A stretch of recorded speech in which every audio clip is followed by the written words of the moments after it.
तो जैस्मिन, अब money trail का दावा कर रही है सीबीआई, 338 करोड़ रुपए कह रही है, 44 करोड़ रुपए बांटे गए गोवा में। आप कह रहे हैं ये तो राजनीतिक प्रतिशोध है। मनी ट्रेल है तो उनकी जो दलीलें हैं, उनके जो दावे हैं, उनको पुख्ता होने का इंतजार नहीं कर सकते क्या?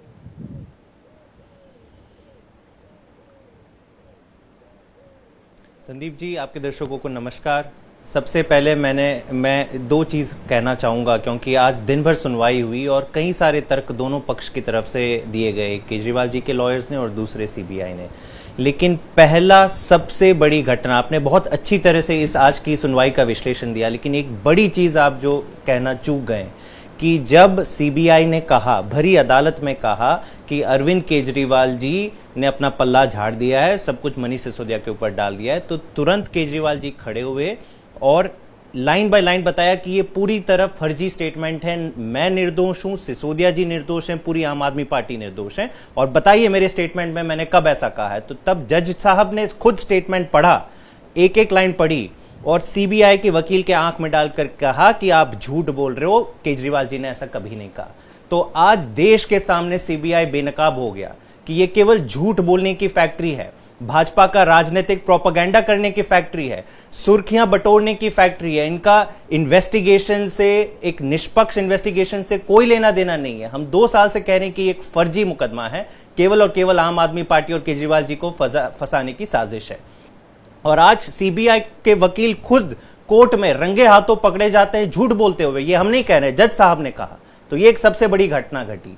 दूसरा, जो इसके पूरी क्रोनोलॉजी से सीधी बात जो आज एक और बड़ी घटना ये भी हुई है ना जैस्मिन, मैंने इस घटना का भी जिक्र किया था अपने शुरुआती संबोधन में, लेकिन एक बड़ी घटना, आप लगातार 2 सालों से ये कह रहे थे where is the money, money trail कहां है, कौन सा लेन देन हुआ है। अब सीबीआई तो 338 करोड़ के लेन देन, उसमें 44 करोड़ गोवा में उम्मीदवारों को बांटे, इस बात का दावा कर रही है।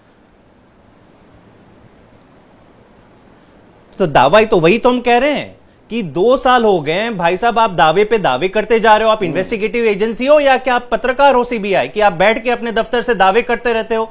1100 करोड़ कभी कहते हैं ये लोग, कभी कहते हैं 4000 करोड़, कभी कहते हैं 300 करोड़, कभी कहते हैं 100 करोड़, कभी 40।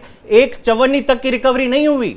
कानून सबूत मांगता है, आप भी जानते हैं संदीप जी। बैठकर दावे करना बीजेपी का काम है। सीबीआई और ईडी बोले कि हम निकम्मे हैं, हमसे एक पैसा नहीं पकड़ा जाता, लेकिन हाँ जी दावे तो हम करते रहेंगे क्योंकि हमें बोला गया भाजपा वालों ने कि आप दावे करते रहिए। यही तो पूरा ये मेन बात यही है कि 2 साल की इन्वेस्टिगेशन के बाद आंकड़े बदलते रहते हैं, दावे बदलते रहते हैं, लेकिन सबूत एक भी नहीं है आज भी इनके पास।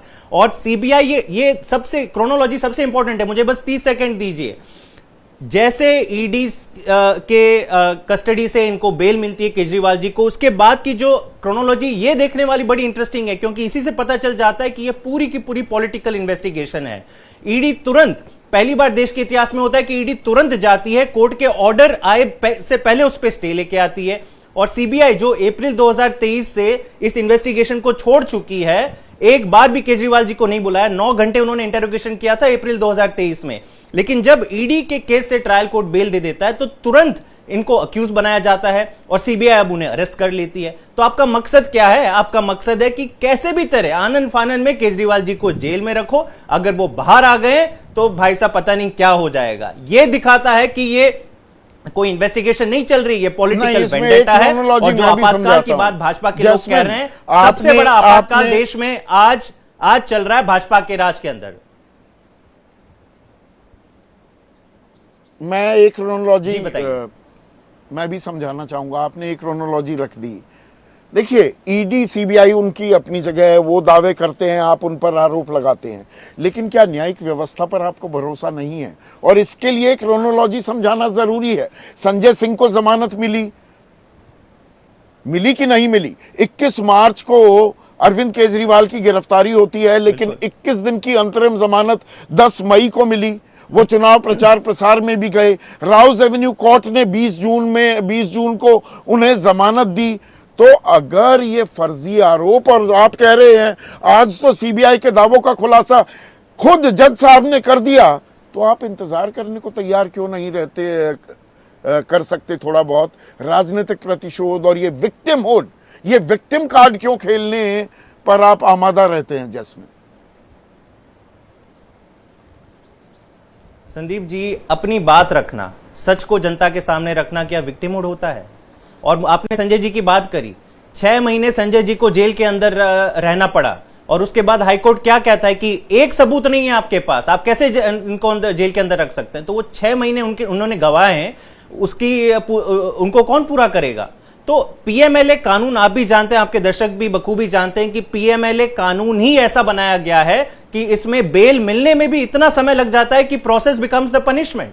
आप भले निर्दोष हो, लेकिन मोदी जी ने ऐसा कानून बनाया है कि आपको कोई जो भी आरोप है उनको सिद्ध करने की जरूरत नहीं है। आरोप लगाओ और पॉलिटिकल ओपोनेंट को जेल में डाल दो, सड़ते रहेंगे, ट्रायल चलता रहेगा। बेल की प्रक्रिया लंबी चौड़ी है, कई बार तो हाई कोर्ट या सुप्रीम कोर्ट में जाके मिलती है, और कभी कभार अगर किसी जज ने, ट्रायल कोर्ट जज ने हिम्मत दिखाई, पूरे एविडेंस के आधार पे एक जजमेंट दे दी, तो पूरी की पूरी भाजपा उनके ऊपर चढ़ जाती है। यह भी हमें चर्चा करना चाहिए कि किस प्रकार से भाजपा पूरी की पूरी तरह कोर्ट व्यवस्था पे दबाव बनाए रखा है और सीबीआई और ईडी की सारी ताकतों का गलत प्रयोग कर रहा है। सीबीआई जो 1 साल से इस इन्वेस्टिगेशन का हिस्सा नहीं थी, सडनली जब से केजरीवाल जी को बेल मिल जाता है निचली अदालत से, तब जाग उठती है, तब उन्हें अरविंद केजरीवाल जी फिर से याद आ जाते हैं, तुरंत अक्यूज बनाया, दूसरे दिन अरेस्ट कर दिया। तो ये सीधी ये घटना क्रोनोलॉजी बहुत इंपॉर्टेंट है, इसे हम नजरअंदाज नहीं कर सकते। और हमें, मैं अंत में यही कहता हूं कि हमें बीजेपी बेजा इस्तेमाल कर रही है एजेंसीज का। सत्य को आप परेशान कर सकते हैं लेकिन पराजित नहीं। आज नहीं तो कल ये बाहर आएगा, लेकिन जो प्रताड़ना हो रही है आम आदमी पार्टी की और केजरीवाल जी की, वो देश की जनता देख रही है और इसका जवाब भाजपा को उनको देना पड़ेगा। तो सेंट्रल एजेंसीज का बेजा इस्तेमाल किया जा रहा है बीजेपी द्वारा, आप ये कह रहे हैं?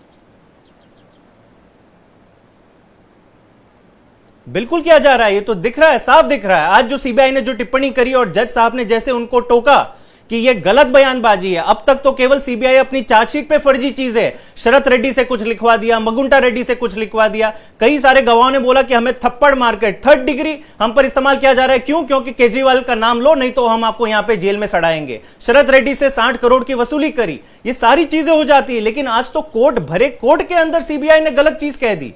केजरीवाल ने बोल दिया कि केजरीवाल ने सिसोदियों का फंसाया, और जब सामना किया जज साहब ने तो बोले हाँ जी सही बात है, ये तो हमने गलत बोल दिया। तो ये दिखाता है इसकी पूरी की जो मंशा है, मेरे ख्याल से वो चंद 5 मिनट की जो घटना थी और जज साहब ने जो बेनकाब किया, ये पूरी मंशा दिखाता है कि सीबीआई बिल्कुल फर्जी इन्वेस्टिगेशन कर रही है। उनका मकसद है पॉलिटिकल सुर्खियां बटोरना भाजपा के लिए, और एक भाजपा का राजनीतिक विंग बनकर काम करने का ये पूरा षड्यंत्र कर रही है। जैसे ही घड़ी का काटा दोपहर 2:30 पे आए, बबीता जी का दिल सास बहू साजिश के लिए मचल जाए।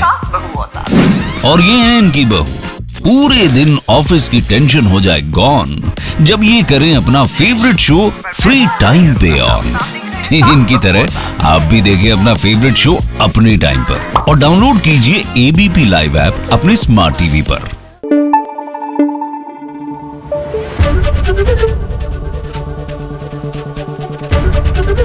एबीपी न्यूज आपको रखे आगे।